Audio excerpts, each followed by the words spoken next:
Allah menciptakan apa saja yang Allah kehendaki. Allah memberikan kepada siapa yang Allah kehendaki, anak laki-laki, anak perempuan. Ada orang itu anaknya perempuan terus saja. Padahal dia ingin laki-laki, tapi jadinya perempuan. Wa yabu, dan dia memberikan liman yasha pada siapa yang Allah yang dia kehendaki, al-dzukura, anak laki-laki. Ada yang anaknya laki-laki aja, mau perempuan jadi laki-laki lagi. Ayuzawijum, atau menjadikan anak itu dzukuranan wa inatha, anak laki-laki perempuan. Dia punya anak laki-laki, dia punya anak perempuan. Wa yaj'alu, dan dia menjadikan man yasha siapa yang Allah kehendaki aqiman, mandul, jadi kasih obat, pakai sistem bayi tabung, mau macam-macam usaha tapi tetap mandul aja.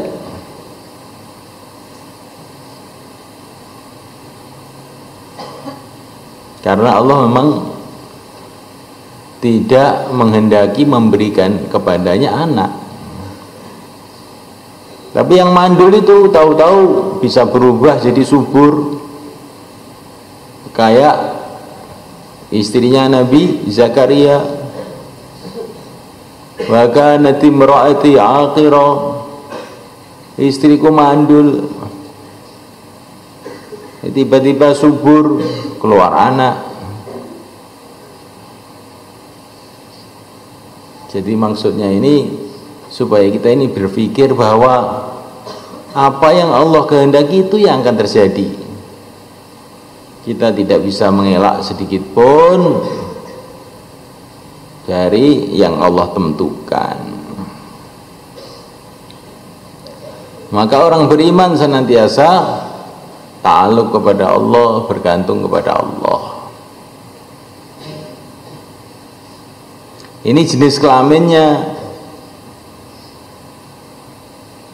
Belum yang lain-lain, juga semua itu dengan kehendak Allah. Apa dia cakep, apa dia jelek, apa dia pandai, apa dia goblok. Kadang-kadang ayahnya pandai, ibunya pandai, anaknya lemah pikirannya. Kadang-kadang terjadi sebaliknya.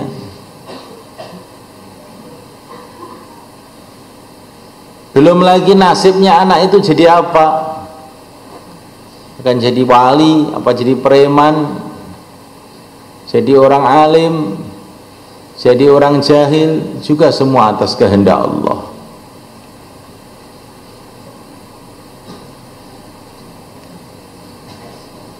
Ada orang itu sudah dididik habis-habisan juga nggak bisa jadi baik. Ada orang yang dalam suasana yang buruk tahu-tahu jadi baik. Wa Musa alladzi rabbahu Jibrilu kafiru wa Musa alladzi rabbahu Fir'aunu rasulu. Jadi ada orang namanya Musa bin Imran, waktu kecilnya dididik sama Fir'aun, gede-gedenya jadi rasul. Ada juga orang namanya Musa Samiri, sejak kecil itu dididik malaikat Jibril, kan luar biasa nih.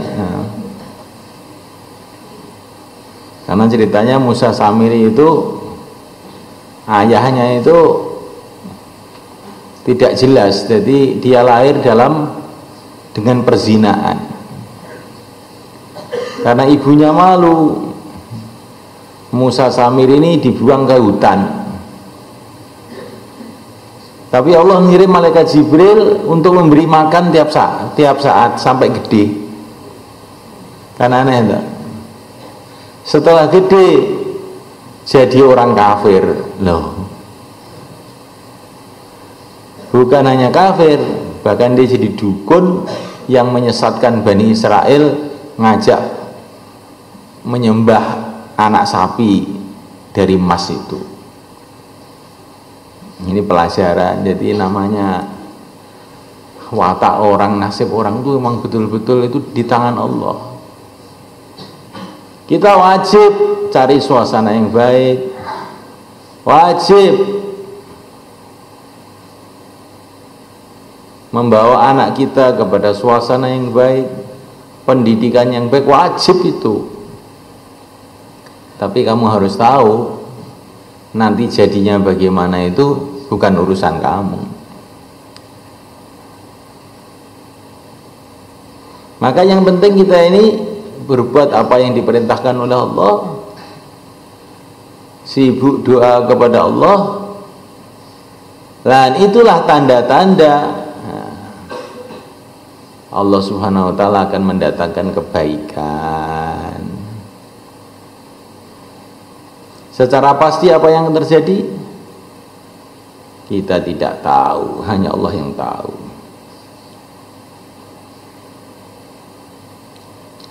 Wa makana, dan tidak ada li basyarin bagi manusia ayyukallimahu untuk berbicara dengannya Allah ila wahyan, kecuali wahyu,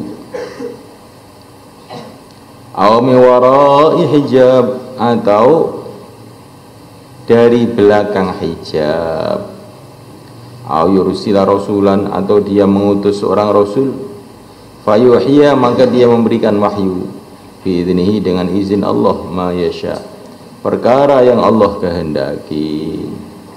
Innahu, sesungguhnya Allah aliyun, adalah yang maha tinggi, hakimun, adalah yang maha bijaksana. Tidaklah bagi manusia ayu kalimah Allah untuk berbicara dengannya Allah kecuali wahyu atau di belakang hijab.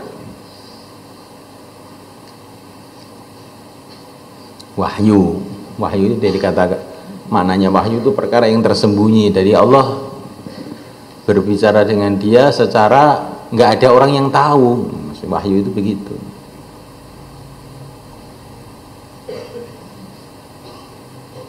Diberi wahyu, diberi ilmu-ilmu dengan cara tersembunyi. Aw min wara'i hijab, atau dari belakang hijab. Diberi wahyu, mendengar firman Allah, tapi tidak bisa melihat Allah di belakang hijab, seperti yang terjadi kepada Nabiullah Musa alaihissalam.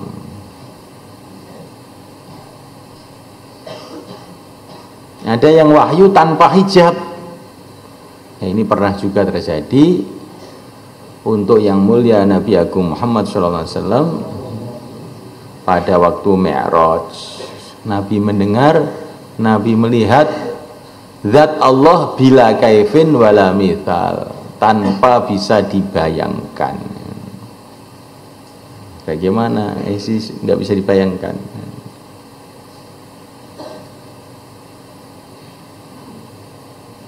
Tapi begitulah yang dijelaskan oleh para ulama. Di wahyu itu ada wahyu bila hijab, ada wahyu mi wara'il hijab.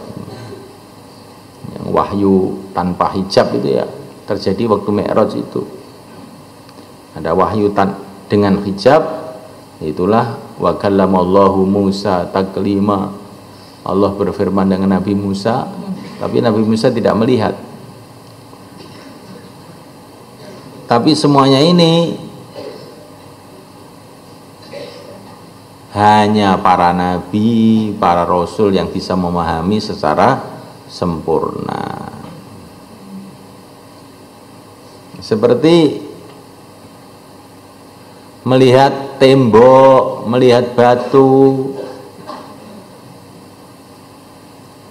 Itu yang bisa memahami melihat itu siapa? Ya orang yang punya mata. Orang yang punya mata. Kalau orang tidak punya mata bisa nggak memahami melihat itu?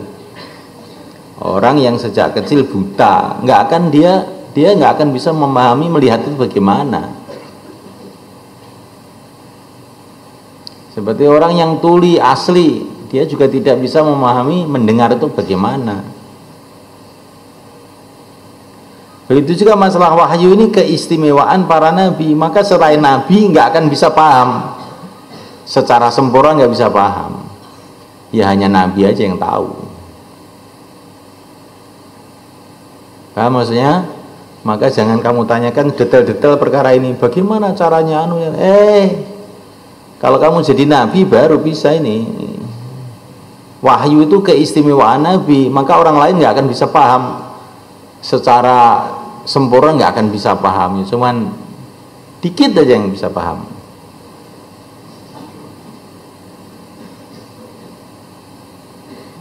Kalau ilham itu keistimewaannya orang-orang soleh, para wali-wali Allah, maka bisa dipahami lebih mudah. Ilham itu kebaikan-kebaikan yang datang dalam hati itu tanpa pakai sumber otak gitu loh. Tahu-tahu punya kefahaman begini, punya kefahaman begitu, yang kefahaman itu benar gitu. Itu namanya ilham. Kalau analisa otak itu bukan ilham. Karena analisa otak itu ya setiap orang yang punya otak ya bisa memahami. Tapi kalau ilham itu enggak, tidak lewat jalur otak. Itu ilmu ghaib yang Allah datangkan kepada orang-orang soleh, para wali-wali Allah.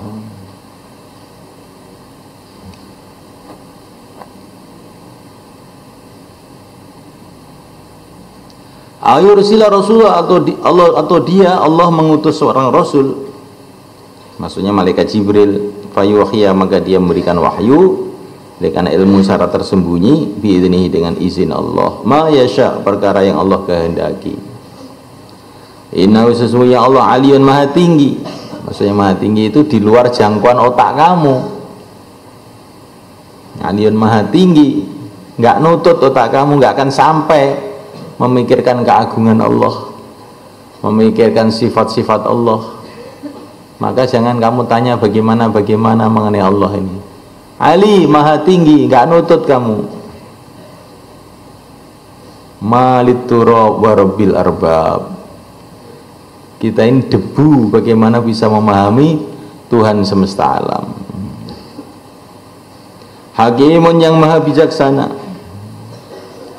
Wa kadzalika, begitulah, auhayna, aku telah memberikan wahyu ilaika, kepada engkau, ruhan, ruh.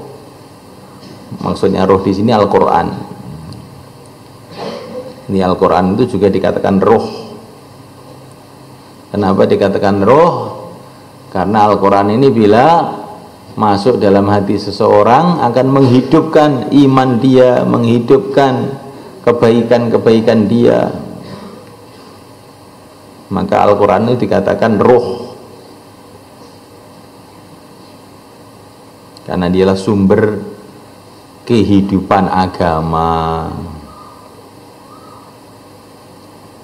Orang yang tidak ada Al-Quran, maka dia ini seperti orang nggak punya ruh, orang mati. Orang mati itu bagaimana? Kalau orang mati sehari, 2 hari, badannya tambah gede, tambah gemuk kelihatannya. Oh, ini selama hidupnya kurus, setelah mati kok malah gemuk ya. Itu bukan gemuk, itu melembung, itu bengkak, bukan gemuk. Setelah itu kemudian meletus. Setelah meletus keluar yang namanya ulat, bau yang busuk. Ya, begitu juga orang kalau tidak ada ilmu Al-Quran dalam kehidupannya, kelihatannya itu kayak enak, tambah gemuk, tambah senang. Ternyata tidak lama meletus, isinya ulat, isinya bau busuk, penyakit, virus, bakteri. Orang yang nggak mengamalkan agama, tidak ada ilmu Al-Quran itu begitu. kehidupannya itu kehidupan yang sangat buruk, kelihatannya gemuk tapi sebetulnya itu penyakit tok isinya, penyakit hasad, penyakit sombong, ya, penyakit malas, penyakit khianat, beletok. Itu seperti bakteri-bakteri, virus-virus, cacing-cacing, ular-ular yang ada dalam diri orang yang tidak punya roh.